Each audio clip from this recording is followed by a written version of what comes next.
Naranasan na ba nating mapatanong,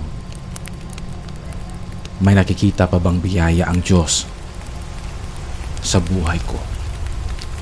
Sa gitna ng pagod, problema at paulit-ulit na pagsubok, minsan pakiramdam natin ay tahimik ang langit. Pero pakinggan mo ito, kapatid. Ang katahimikan ng Diyos ay hindi kawalan ng pagkilos, kundi pagkahanda ng biyaya.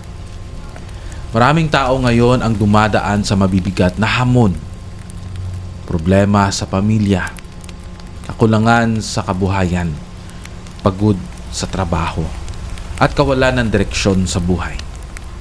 At sa mga sandaling iyon, madalas nating itanong, nasaan ang biyaya ng Diyos? Magandang araw sa inyong lahat.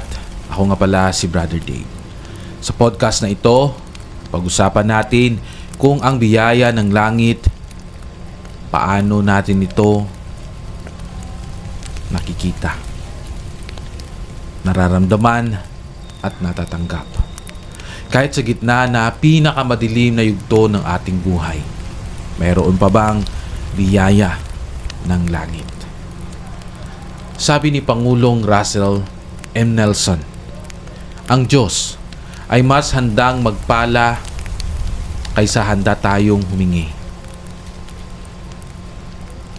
Ang biyaya ng langit ay hindi lang material na pagpapala. Hindi lang ito pera, trabaho o kaginhawaan. Ang tunay na biyaya ay ang presensya ng Diyos sa ating araw-araw na buhay.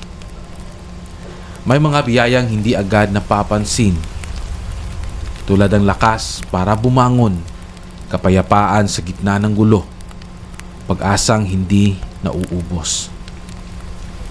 Minsan, iniisip natin na ang biyaya ay dumarating lang kapag maayos na ang lahat. Pero sa totoo lang, madalas dumarating ang biyaya habang tayo ay lumalaban pa. Tulad ng sabi ni Elder Jeffrey R. Holland, ang Diyos ay hindi kailanman huli. Dumarating siya sa tamang oras.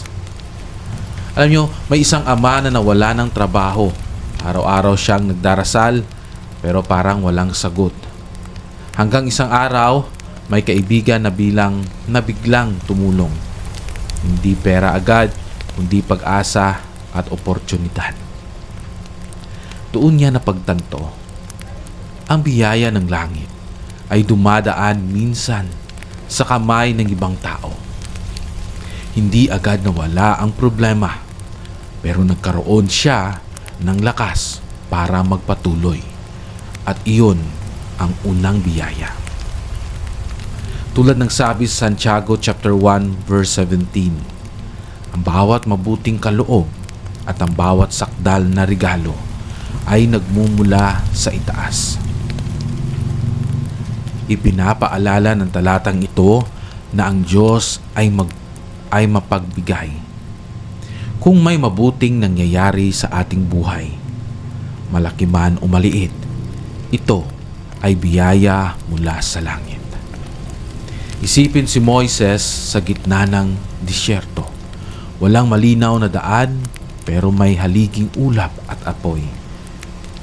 Hindi binigyan ng Diyos ng shortcut, pero binigyan ng presensya. Ganyan din ang biyaya. Hindi laging binabago ang sitwasyon, pero binabago ang lakas ng puso. Noon, kahit simple ang buhay, mas randam ang tulungan, bayanihan at pananampalataya. Kapag may problema, sama-samang nagdadasal. Kapag may kulang, may nagbabahagi. Hindi perpekto ang buhay noon, pero malinaw ang paniniwala. May Diyos na kumikilos. Ngayon, maraming meron, pero maraming kulang sa kapayapaan. May teknolohiya, pero may kalungkutan. May kaalaman, pero may pagkalito. Ito ang panahon kung kailan mas kailangan nating kilalanin ang biyaya ng langit. Hindi lang sa mata, kundi sa pananampalataya. Mga kapatid, ang biyaya ay hindi palaging instant. Kasi naisip natin minsan na yung biyaya ay kung hihingin natin ay darating agad. Pero makita natin dito na ang biyaya pala ay hindi siya instant. Hindi lang pag humingi tayo, pag nanalangin tayo ng tulong or hinihingi natin, gusto natin na agaran. Minsan kailangan nating mag-antay. Minsan matagal. Minsan agaran. Pero ang katotohanan na ang Diyos ay sumasagot. Hindi palaging ayon sa plano natin. Alam nyo, ang katotohanan dahil hindi ayon sa plano natin kasi tao tayo, hindi tayo perpekto. Pag hindi binibigay ng Diyos, ibig sabihin inihanda niya pa tayo para pag natanggap natin, baka mararamdaman natin yung biyaya. Mabibigyan natin ito ng value, ng kahulugan. Hindi binibigay sa atin yung insight ko dito dahil ito'y nakakatulong sa atin para tayo maligtas. Kasi may mga bagay na hinihingi natin, yun pala ay nakakapahamak sa atin. Bakit ko nasabi? Kasi nakikita yun ng Diyos ang future. Alam niya ang past at yung present natin. Pero hindi natin alam anong mangyayari sa kinabukasan. Alam ng Diyos. So minsan hindi niya binibigay dahil baka yun ay kapapahamak natin. Halimbawa, active tayo ngayon sa paglilingkod sa Panginoon. Hiningi natin na mabigyan tayo ng kayamanan para na mas lumago tayo. Minsan sabihin natin na para makapaglingkod tayo ng maayos pero hindi binigay ng Diyos. At one day nakita mo kung ibinigay niya, parang ma-feel natin to na siguro pag ibinigay ng Diyos, baka hindi ko na siya pinaglingkuran. Baka nakalimutan ko siya. Yun yung rason na hindi palaging ayon sa plano natin. Yung pangatlo, pero laging ayon sa kalooban ng Diyos. Kaya sinasabi natin, God, you prevail. Ikaw yung manguna sa akin or samahan mo ako. Thy will be done. Ang kalooban niyo po ang masusunod at hindi ang kalooban ko. Kasi yung kalooban niya, yung dapat nating respetuhin at dapat nating mahalin. Kasi iba yung sumusunod tayo na hindi natin mahal. Iba yung, okay, yung kalooban mo God, yung masusunod pero hindi ko gusto.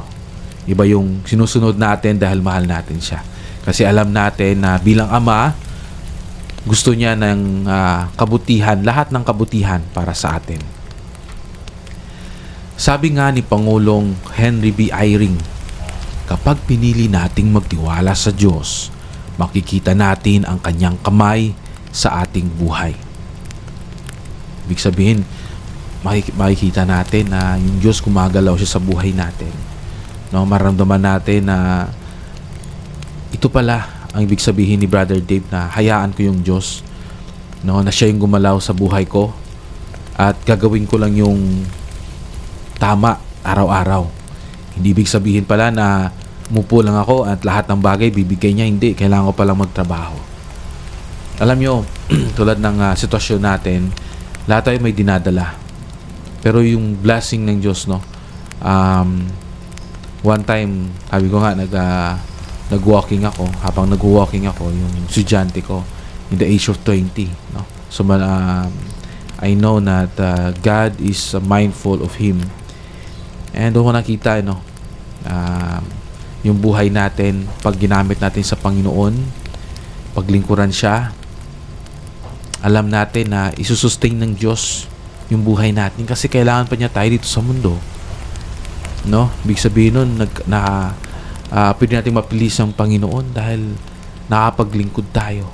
Huwag na tayong pumunta sa punto na andun na tayo sa end ng buhay natin. Sabihin natin, God, if given a chance, gusto pa kitang paglingkuran o gusto kitang paglingkuran pero nang buhay tayo ng maayos yung kalusugan natin, hindi natin naisip yan. So habang malakas tayo, paglingkuran natin siya na para i-sustain ng Diyos ang buhay natin. Gusto ng Ama natin sa langit na malaman natin na hindi tayo nag-iisa. Hindi sayang ang luha na ibinibigay natin. Alam ko, mayroon tayong mga daing sa buhay, mga kapatid natin na araw-araw nagsusumamo sa Diyos. Kung hindi nyo pa yan nagagawa, my dear brothers and sisters, gawin natin na magsumamo sa Kanya, hingin natin yung tulong niya. At hindi po sayang yung luha. The Lord will give us comfort and kapahingahan. Sabi nga niya, I will give you rest. Hindi walang saysay ang paghihintay. Yung paghihintay natin sa Panginoon. Sabi nga namin, kulitan namin ng aking kaibigan, sabi ko, baka, di ba, dumating yung Panginoon, di natin kailangan dumaan sa death. In a blink of an eye, makikita na natin yung Panginoon. Anong sarap nun, di ba? Anong saya nun? In a blink of an eye, we are resurrected being, makikita natin yung Panginoon. Tapos sabi ko sa kakasama ko, how about yung pag blink ko ng eye, wala ka na. Na-resurrect ka na. No, tumama ka sa first resurrection. Tapos ilang ulit kong biniblink yung eyes ko. Andito pa rin ako sa mortal life, no, sa earth. Ibig sabihin nun, hindi ako nakasama sa first resurrection. Kung mga membro ng simbahan nakaka-relate yan, kahit anong blink mo, bakit wala na yung mga kasama ko dito? Bakit nag-iisa na lang ako? Na, it's easy to say we want to go to celestial kingdom. Gusto ko makapunta sa celestial na kingdom. Pero ang tanong, dapat ba tayong pumunta doon? Kasi hindi madali. Yung pagsasalita ng celestial kingdom, madali lang eh. Pero yung paggawa, mahirap. Challenging. But it will be worth it. Sabi nga, if you want to live celestial, or if you want to live a celestial life, in the celestial kingdom, you need to live a celestial life. Yung Tagalog pa, no? Kung gusto mong makapunta sa celestial na kingdom, na kaharian, kailangan mong mabuhay ng celestial na pag-uugali dito sa mundo. Diba? Para na pagdating doon, karapat-dapat tayo. Halimbawa, ang isang ina patuloy na nagdarasal para sa anak. Ang biyaya ay hindi agad pagbabago ng anak, kundi lakas ng ina na magmamahal pa rin. Ang biyaya ay parang ulan. Hindi lahat agad napapansin. Pero kapag tumagal, makikita mong may tumutubong bago. Paano makikita ang biyaya ng langit? Magpasalamat araw-araw. Manalangin kahit walang sagot. Magtiwala kahit hindi malinaw. Maging biyaya sa iba. May mga araw na parang ubos ka na. Pero kung nandito ka pa, biyaya na iyon. Ang tibok ng puso mo ngayon ay patunay na hindi pa tapos ang Diyos sa iyo. Ang promesa ng Diyos ay ating makikita sa Malakiyas o Malakay chapter 3 verse 10. Bubuksan ko ang mga bintana ng langit at ibubuhos ko ang biyaya.